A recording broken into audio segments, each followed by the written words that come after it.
Greeting and welcome to the Intensive Success Growth.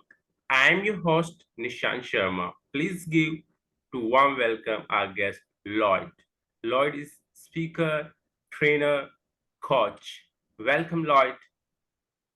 Thank you for having me. I look forward to doing this for a couple of weeks with you. Okay. Let me start with this. Where were you? What happened? Who were you surrounded with that inspired you to do what you do today?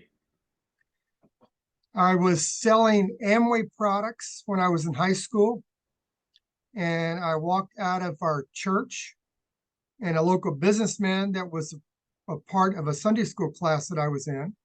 I was only about maybe 12, 13 years old.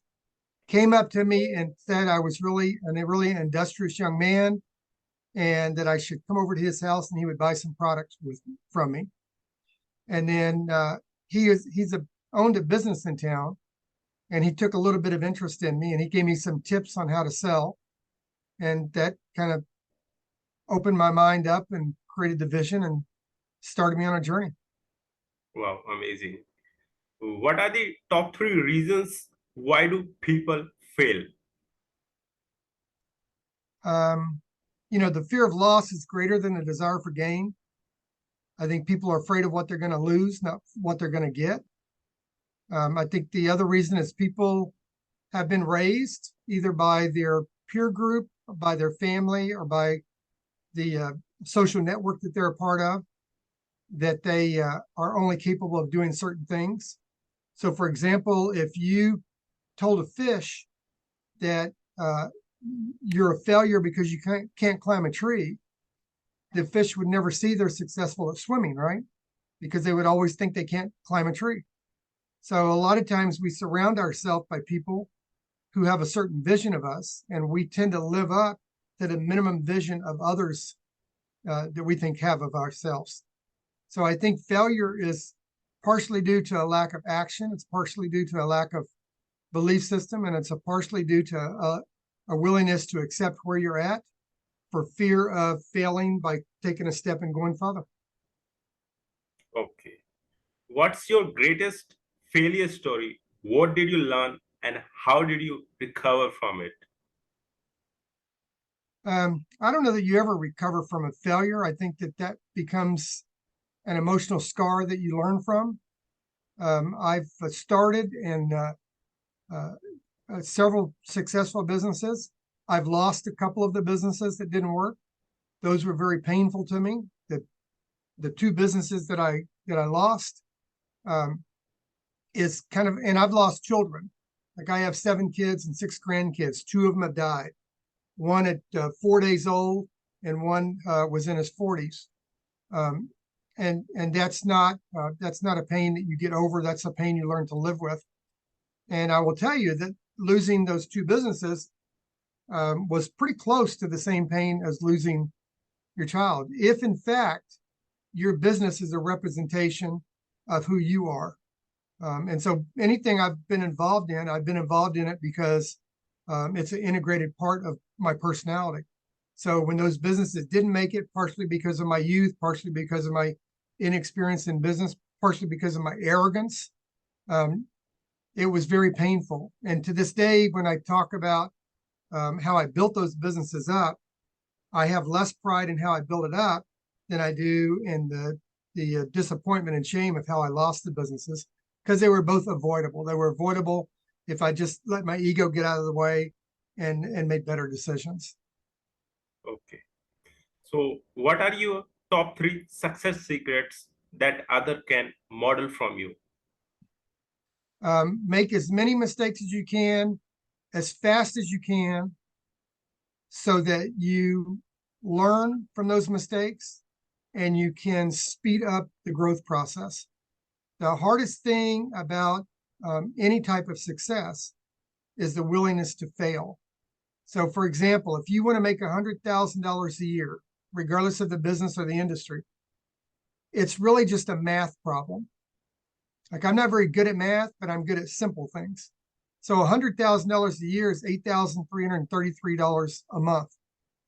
It is $2,100 a week. It's $400 a day. So what product or service can you provide that you would make $400 on? If you can get your formula down, then your next step is having a good marketing plan. Who's going to buy your product or service? Where do those people congregate? And what's the least expensive but the most effective way to get in front of them? If you put that model together right there that I just laid out for you, your chances of succeeding grow exponentially. And the reason they grow is because, number one, you know what your goal is, $100,000. You know what it takes to get there, $8,333 a month, $2,100 a week, $400 a day. You know what product or service you have to market because you've already picked it. You know who's going to buy it, so you've defined your market.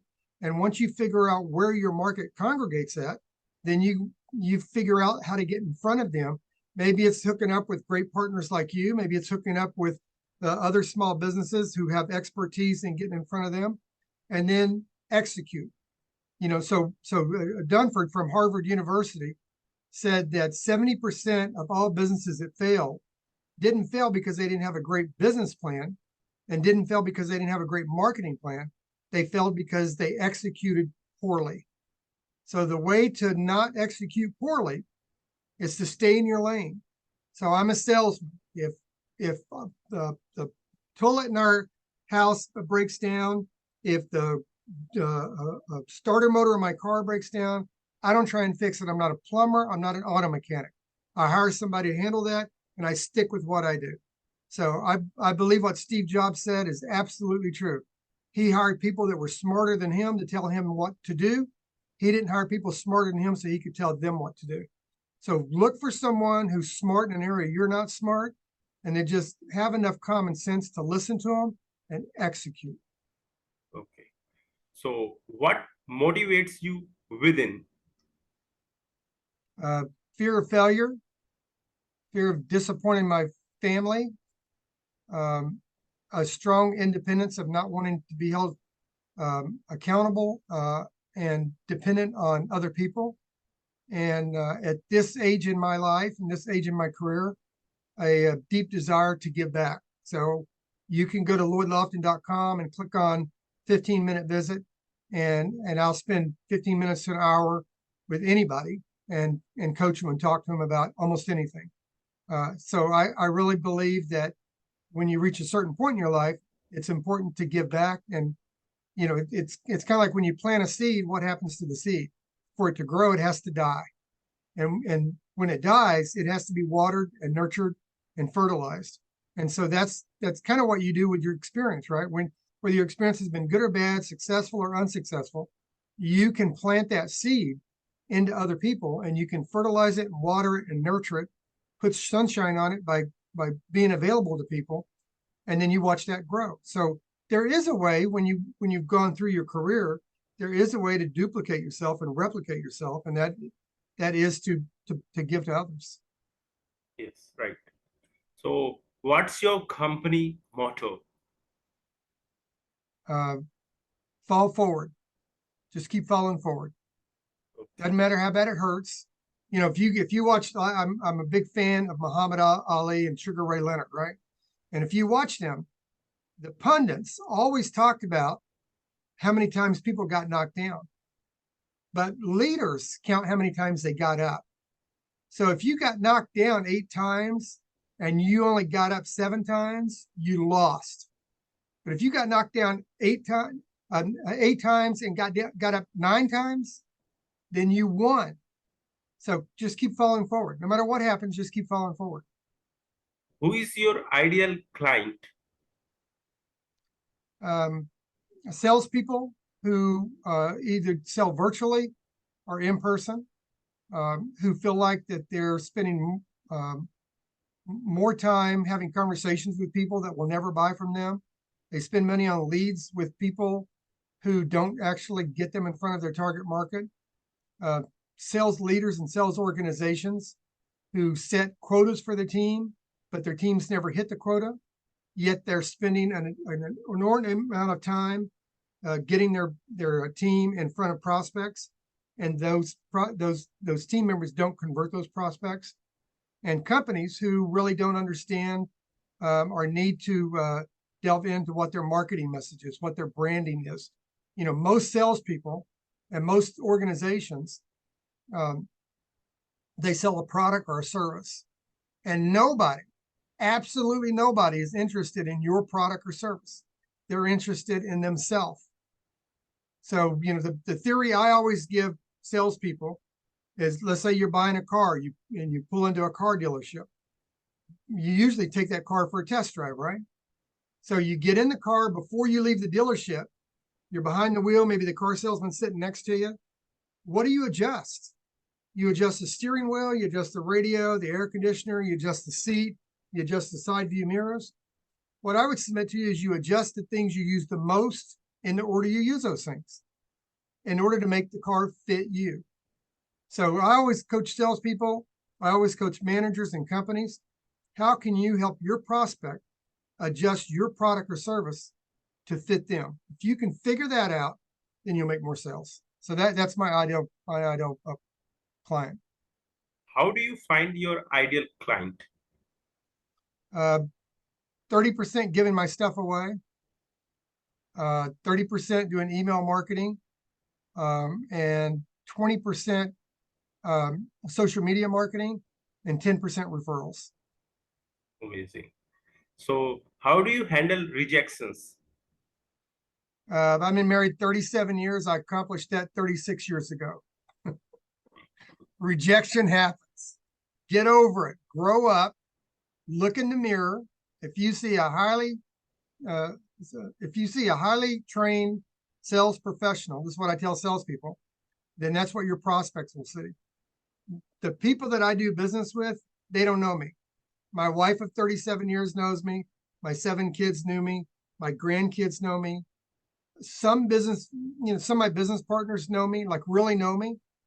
But 99% of the people I work with or talk to, they don't know me. So you never really get rejected. The problem is you interpret other people's unwillingness to accept your idea of product or service. You interpret that to be a personal rejection, but that's a self-esteem issue. That's a you issue. That's not a them issue. They're not rejecting you. And that takes a certain amount of emotional maturity to get with that point. It's actually okay for somebody to not buy your product or service for their reason, but they can also buy it for their own reason. And not everybody has to like you. I have had a lot of customers over the year that I thought were just a complete jerk. But you know what? I still cash their check. You don't have to like everybody. So I think the way you deal with rejection is to recognize that in business, you get more no's than yeses, and it's not personal. If you feel like it's personal, you need to get a business coach and learn how to not take it personal. Yes, you're right. So how do you start your day? I'm kind of like a type A personality. So misery to me is going on vacation. I've got to have my laptop and my phone with me. So I'm usually up about 5:30 in the morning. I'm down here at my desk about 6. I go up about 8 o'clock and I take a shower, and I work from home most of the time. I have an office in Atlanta, but I live 40 miles east of there. I only go in my office about twice a month. I go up and take a shower about 8, make breakfast, come back down and work. I go back up at noontime, make lunch, bring it back down here and eat. I usually have a snack around 2. At 10 and 2, I walk my dog around our property. I go up 5 and have dinner. I usually come back down at 7, spend about a half hour finishing my day out and planning the next day. And that's what gets me started every day. At the end of every day, I have a list. I keep a notepad by my desk all the time. And I make a list of what I need to do the next day. I've got my little pen and I mark it off. So what motivates me is when I wake up at 5 in the morning, I picture that list, and it's still important enough to me to accomplish those things each day. So that's what motivates me. Okay. So what are you grateful for today? I'm grateful for my health. I had polio when I was 4 months old in 1954. I was born in May of 1954. I got polio in September of 1954. The Salk trial vaccines came out in April of 1955. I missed the window by just a few months of not having polio. But I have 3 older sisters. So I'm glad I got polio and not one of them. I think it's easier for a guy to have polio than a girl. I wore a brace, corset, and crutches till I was 16. I've had 38 surgeries in my life. I've had a heart attack, stents put in, 4 heart surgeries, and I still have good enough health and a mental acuity to still work. I'm thankful for my family. And I'm thankful that I have the opportunity to talk to other people and impart some wisdom on them and go to bed every night and know that that week I was able to help 2 or 3 people make some decisions that will make their life a little bit better. So those are the kind of things that I'm grateful for. I think I've been lucky to make it to this point in my life, and I'm lucky every day to get up and still be able to work and enjoy what I do. And I've been married 37 years, and my wife and I actually still like each other. Like when the last of our kids moved out of the house, everybody says, "Are you going to have the empty nest syndrome?" No, we raised you. Leave, go have fun. We still like each other. We still take trips on the weekends and take walks together and antique shop, and we still like each other. So I'm grateful for that. Yes. Okay. How young are you? Um, you know, people that use, I usually train salespeople to ask that questions when you're working with senior citizens, so they don't feel like that you're treating them like they're old. So I appreciate the way you phrase that. I'm 68 years old and I'm 22 years young because I still have the emotional drive that I did at 22 years old at 68 years old. I just have a little more wisdom to go with it now. You are Like I not. have some business, I have some business associates. I have gray hair right here in the center, and I've had gray hair since I was in my 40s. I have business associates that tell me you should dye that. You can get this little comb that will dye it. You can get this soap that you can put it in there and it will just gradually get rid of it. I work for every one of those gray hairs. I'm proud of them. I have no intention of hiding them. So I'm 68 years old. You are not 68-year old. You are 18-year young with 50-year experience. Yeah, there you go. Yeah. Listen, it's better than being 18. You know, like sometimes you talk to a manager at a company and I'll say, "How long have you been there?" And he said, "I've been here 16 years." And then after I work with him for a while, I realized he's not really a leader. He actually just worked there 1 year and he's just repeated it 15 times. So, he hasn't actually been there 16 years. He just did the one thing for 1 year and then he just repeated it.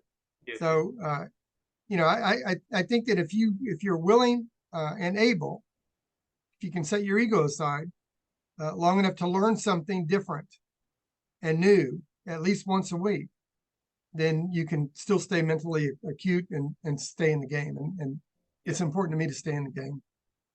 Okay. Who is your living mentor?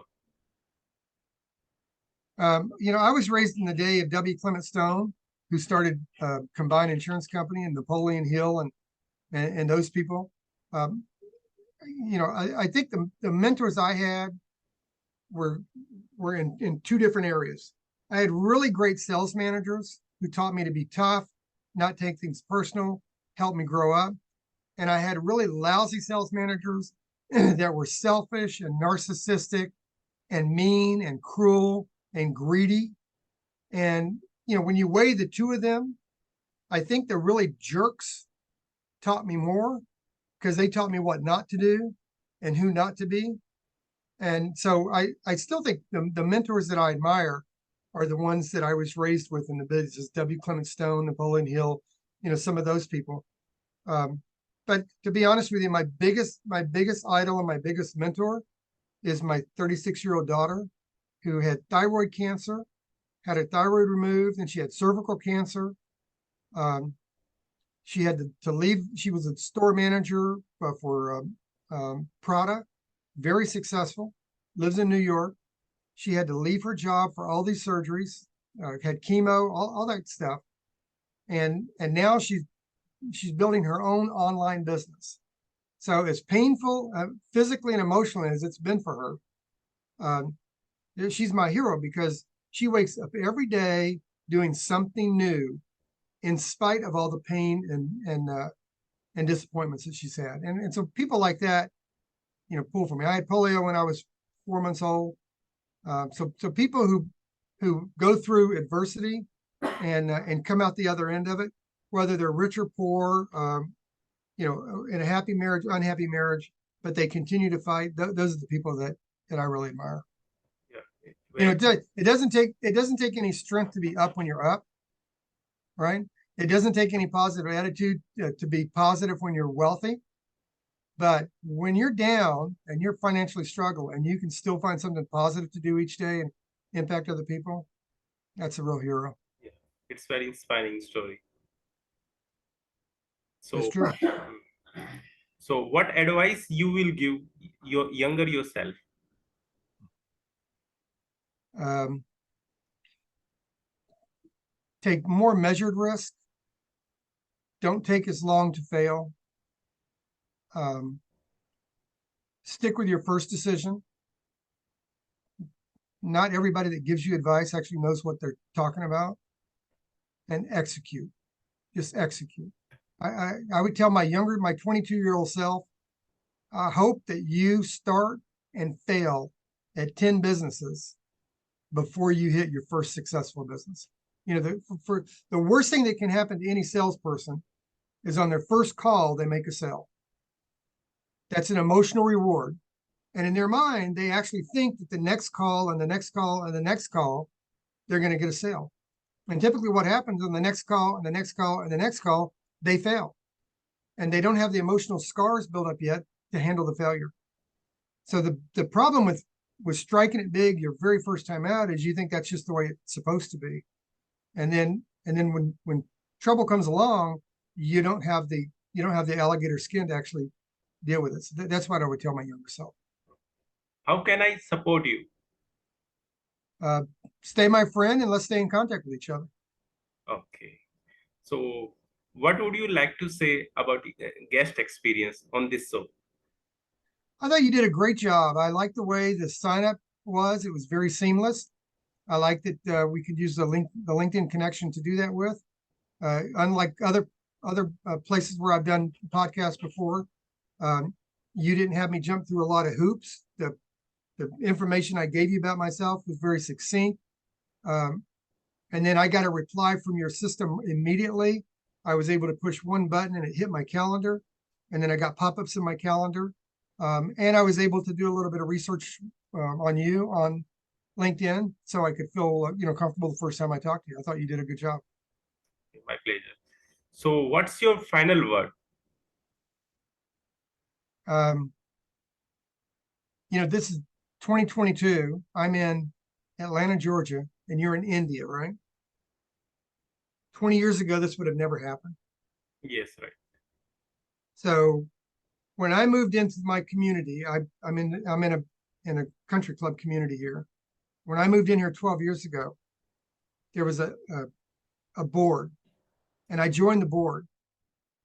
And one of the things I suggested on the board is let's put up a website so the people in the community can announce when they've got things for sale, birthdays going on.